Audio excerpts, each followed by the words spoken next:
Hello, I'm Victor and I am going to talk about Supercentenarians today.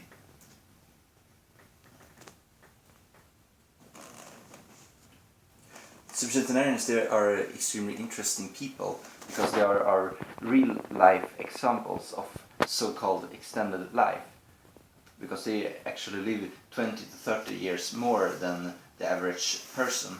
So it's very interesting for a scientist to see why do these people live so long.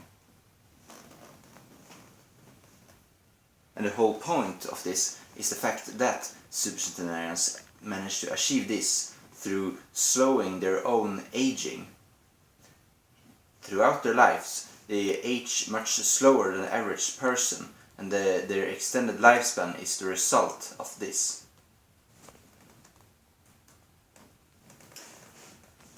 As I like to call it, they rather homogeneously delay aging.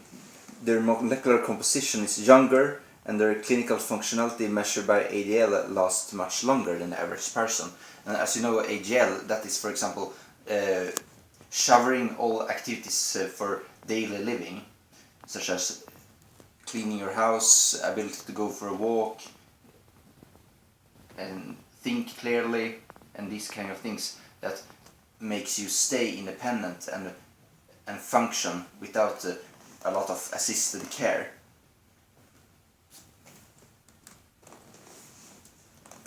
And as I say, almost everyone living to 100 is perfectly independent at 90, as measured by ADL scores. And everyone living to 110 is perfectly independent at 100, as measured by ADL scores. And why is that then the case? It is because the body can only tolerate so much damage and reduced functionality. After a certain period of time, the body will not cope with it. So a frail 85-year-old, for example, who has Alzheimer's and a lot of sarcopenia, which is muscle weakness, and a lot of health problems, is not, statistically speaking, so to say, going to live to her 110th birthday. Okay.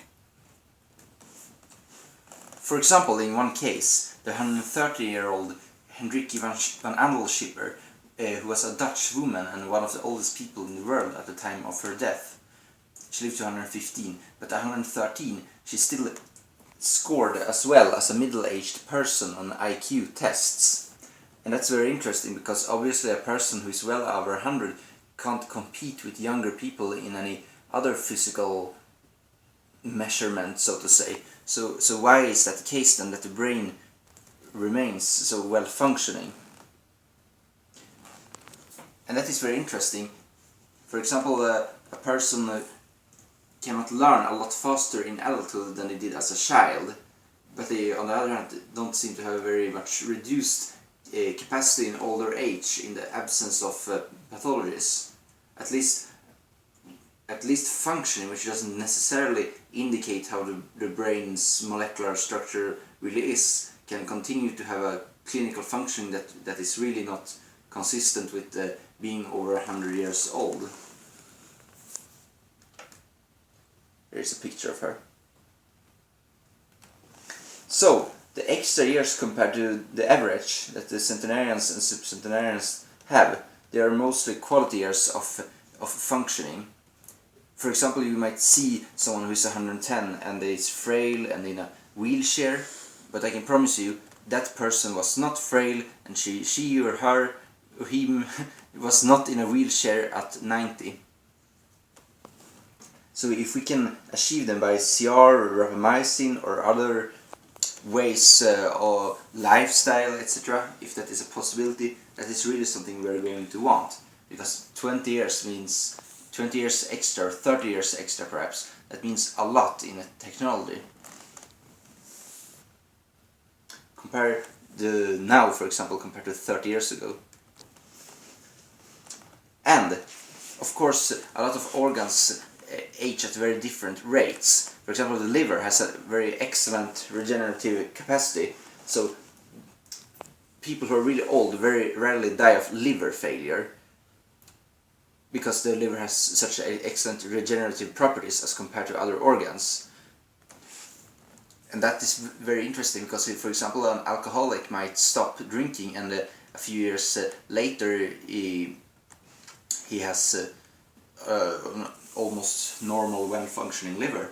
But a smoker who stops smoking and who has a pulmonary disease, for example, he or she will not have a continued progression of that disease necessarily, but on the other hand, the lungs will not get better either, because they don't have the capacity to regenerate themselves very much. So, what supercentenarians die of? They die of atherosclerotic heart disease, but that's quite rare actually, because their atherosclerotic process goes slower and they might even avoid it completely. More commonly, they die of amyloidosis, which is a protein aggregation disease, a protein called amyloid, especially amyloids that come from the transthyretin carrier protein that is synthesized by the thyroid in the neck. They accumulate and they stick to blood vessels and the lung tissue and infiltrate them, and in the heart structure as well, until it becomes harder and harder for the heart to beat and for blood to flow smoothly. Another thing that is very common is non-viral pneumonia. So their lung essentially stop working and they develop pneumonia due to infiltration of amyloids, and this is not a infectious pneumonia, but when you get to well over 100, your lungs simply stop working due to this. And this could also be caused by telomere shortening. It is not very clear yet what it is about. And here is a picture of a heart with amyloids in it.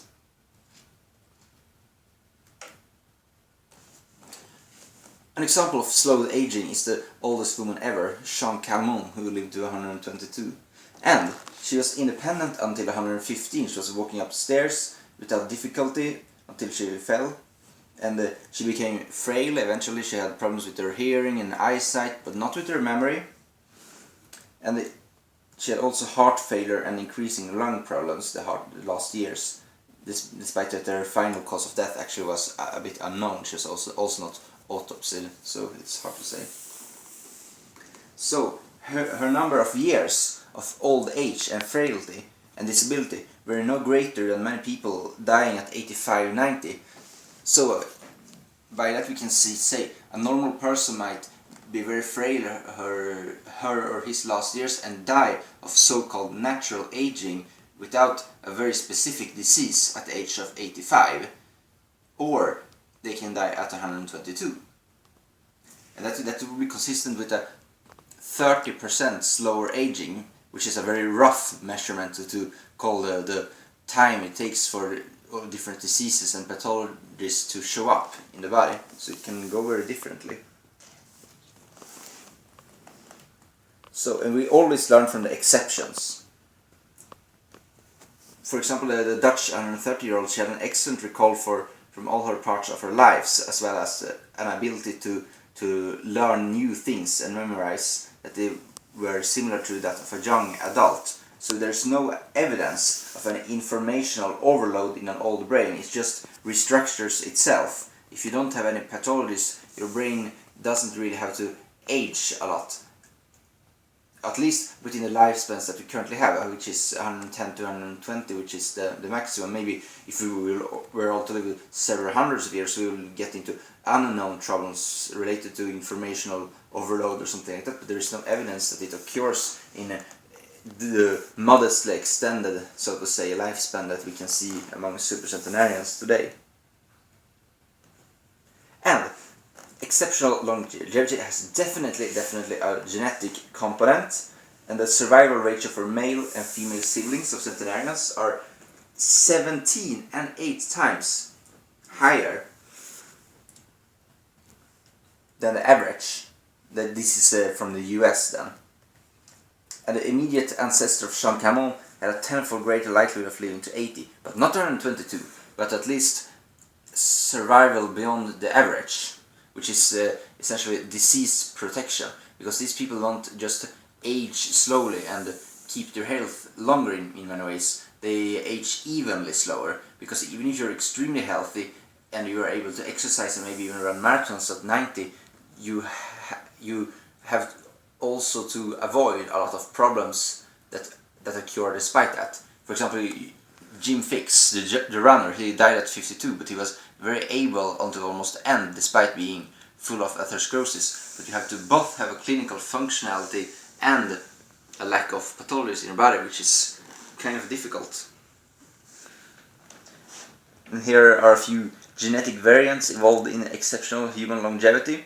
I will not go into it a lot, but you have, for example, IGF-1 mutations, which are very interesting, because you have, for example, the Laron dwarfs in Ecuador, which seem to never really develop cancer. You have studied 2,000 Laron dwarfs for over a period of 20 years, and haven't seen a single case of cancer in them. And they are very short, but in the average population, you never see that kind of statistics anywhere else, because 1 in 4 people get cancer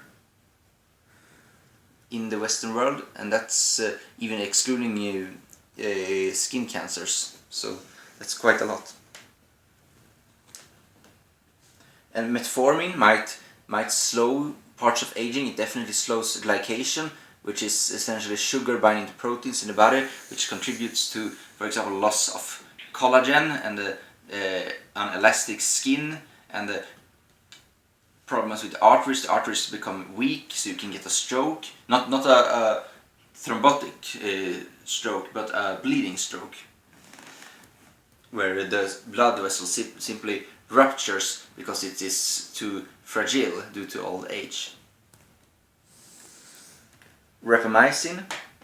This is a very interesting compound. It's an immunosuppressant, which with quite serious side effects, but it can help people live longer, perhaps, with some side effects.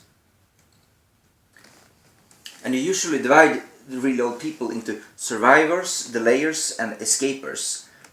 And of course, everyone must keep their health rather long to become 110. And while there are certainly people who are more frail than others, who just sit in a wheelchair for several years, you see without any exception that they age slower and keep their health longer than average. Even in the most frail cases, they have still retained functionality beyond average for longer than average, so to say. And actually, one thing that is a bit strange is that the risk profile of cardiovascular disease can actually be elevated in centenarians, despite that they don't develop heart disease. Because usually low HDL and high triglycerides and the increased LPA and a hypercoagular state, that's associated with an increased risk of heart disease. But they live with that and they don't die of heart disease. Obesity. Yes, as everyone knows, obesity is a big problem in the Western world. But actually obese people, moderately obese, not the bed-bound 500-pound person, but the moderately obese, they actually don't only live 3 years shorter than the average, which is not to encourage obesity, but to think that there is a fountain of youth from not being obese is ridiculous. And exercise, that is certainly very healthy, but only expect 3 years extra or so. So, essentially, if people did their exercise, ate within reasonable limits, not extremely healthy, but quite healthy, and did their daily exercise and did not smoke, we will have an average lifespan perhaps 4 years longer than average or something like that. So there's not a lot of improvement to get by being very healthy, so to say. At least not on a level of society. Perhaps if you can live to the 90s and retain your health through a lifestyle, that's certainly worth a lot to the individual, but not for the health costs in society necessarily. Because if you still develop Alzheimer's, for example, that can get extremely expensive, much more expensive than if you get a heart attack age 65, which is essentially, of course, what the government wants you to get if we're going to be a bit frank. One person with Alzheimer's, €200,000 for every case.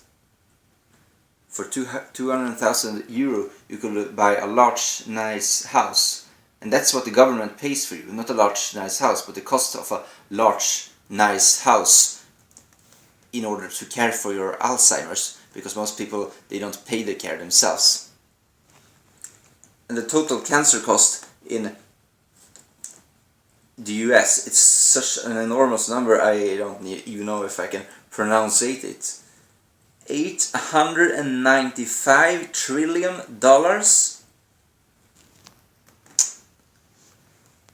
and 85% of all medical costs in society are for people over 65. So, take for example a person who first gets cancer and survives, because it's the same cost on average even whether the person dies or survives, and then they get a heart attack perhaps, and angina, which they need to take medication for, and then they start developing Alzheimer's, and while they have their Alzheimer's and general frailty due to muscle waste and osteoporosis, which also need to be treated, they have several falls, which renders them incapacitated, which necessitates surgery of the hip, etc. And until that person has finally died, that is quite some problems for society in terms of costs. One Alzheimer case then, that equals a person who lives on welfare for 16.5 years. So the government provides you with money to survive on, and somewhere to live, etc., to avoid you being on the street, so to say. But living on welfare for 16.5 years, that will be very provocating to many people, but that's exactly what it costs with one Alzheimer case. So, someone who will be voluntarily unemployed for 16.5 years and not contribute to society and just cost society money, that's the same thing, one Alzheimer case. And C60, that's very encouraging also. We don't really know much about it yet, so despite seeing an increased survival on average in some rat studies, I wouldn't bet on anything really yet, because I think the studies are inconclusive so far. But I know there are a lot of people in the life extension community who talk about C60 a lot. Yes, some key points to remember then. Supercentenarians, they age in an evenly superior fashion and have not been disabled or incapacitated in any way longer than people dying of old age in their 80s. So they achieve the same molecular and cellular states, so to say, of their bodies as a normal aging 85-year-old might do, but they end up as being the average aging 85-year-old at the age of 110 perhaps. So throughout their life they keep their health longer, and they visually also look younger. Now we can of course hide those defects with plastic surgery, but you can see when you look back at supercentenarians that they look younger every decade, often in their lives than average people. And the demographic change will destroy society, because we are not going to be able to pay for all these old people. You have to stay working until 75, which is perhaps a good idea, but the problem is not that people don't work, the problem is that they get sick. Because even if everyone works until 80 and then stop working due to frailty, we will not have a lot of improvement in society, not for the long term at least. Raising retirement age and improving lifestyle expects are then futile, as I write here. What needs to be focused on is regenerative medicine. So even if we accept aging as a natural part of life and don't put our efforts in ending it, our society will not economically be able to cope with it. And that could be the big collapse of civilization. Now I'm perhaps spinning a bit too far, but we certainly are going to suffer a lot from it. We are already suffering a lot now. We have a lot of unnecessarily high taxes, for example, and that are just wasted on carrying for people with Alzheimer's and cancer, etc. So, stop. And thank you, and hope you will enjoy my future presentations about aging, and I hope to lecture you about aging and all its different aspects. So this was my first general introduction video, so to say, to let you know me. Säg thank you en gång till. Så, ska vi stoppa?